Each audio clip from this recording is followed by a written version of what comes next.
Didn't expect to see you here.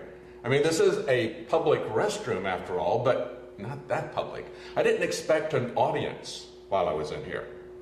You know, we've got Donald Trump entering the cultural pissing contest over who can use which bathrooms, and I think you really stepped in it. He has walked that back a little bit, saying that, no, I misspoke when I supported people's rights to use bathrooms wherever they want. There are some jurisdictions here. It should be left to the states. That's what he should have said from the very beginning. He should have said, I'm president. Why are you asking me about bathrooms? I don't have any authority on it. Isn't it pathetic that we want to have somebody at the very top who is going to dictate everything to us, even where we can go to the bathroom? You know, we talk about boundaries and we talk about borders, and that's one of the things that's made Donald Trump so popular here. There are constitutional boundaries. Now, Donald Trump recognized that today. I still don't see that recognition, though, from Ted Cruz. This is something that should be decided at the states. It is something that should be a private property issue as well. You should not have even the state government intruding on our private property, but it's really about privacy. You know, one of the words for bathroom used to be called privy. We don't use that term too much anymore, but that's essentially what it's about. It's about privacy, about the fact that when I am in here, I don't expect an audience. We have bathrooms because we want to have privacy. It's why we don't go to the bathroom outside, isn't it? But we need to understand that we have to respect those boundaries. And there are security reasons as well. Just like we have at the border, there are also security reasons. You know, it's interesting, when I was back in North Carolina, we had a judge who got drunk and he relieved himself outside, and he was seen doing that. And he was removed from the bench for indecent exposure.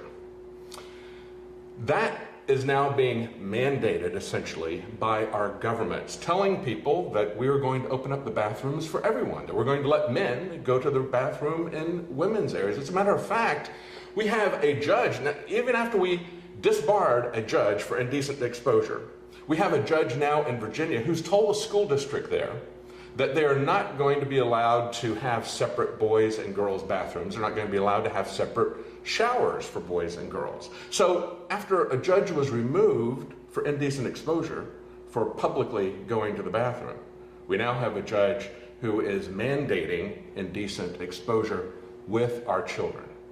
That is the brave new world that we're looking at. And when we talk about governments entering into this, violating private property rights, understand that in Arizona, we've just had a bill introduced that would require urinals to be added to ladies' rooms. And along with that, they're going to be having men come into the ladies' rooms, obviously, as well. Now, I will not be using bathrooms like that. And if Donald Trump wants to let Caitlyn Jenner go to any bathroom that he or she wants to go to in Trump Towers, or Target wants to do the same thing, I won't be going to Target. I won't be going to Trump Towers.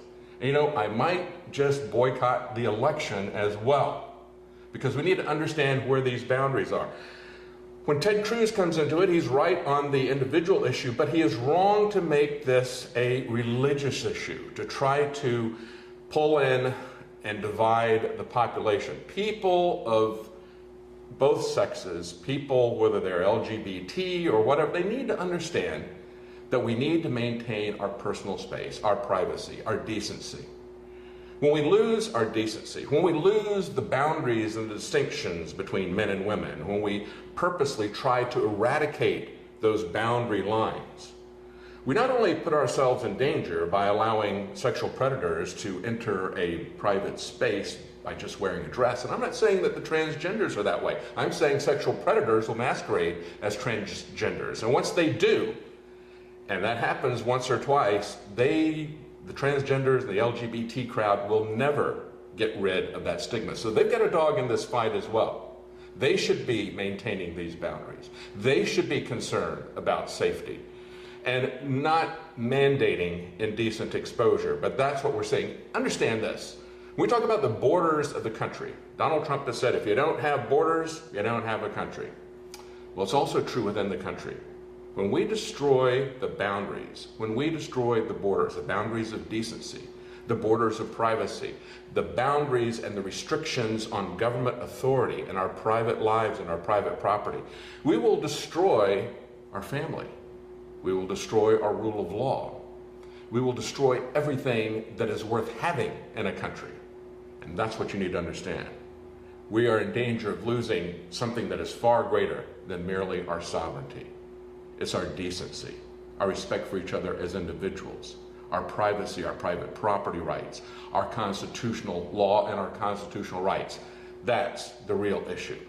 For Infowars.com, I'm David Knight.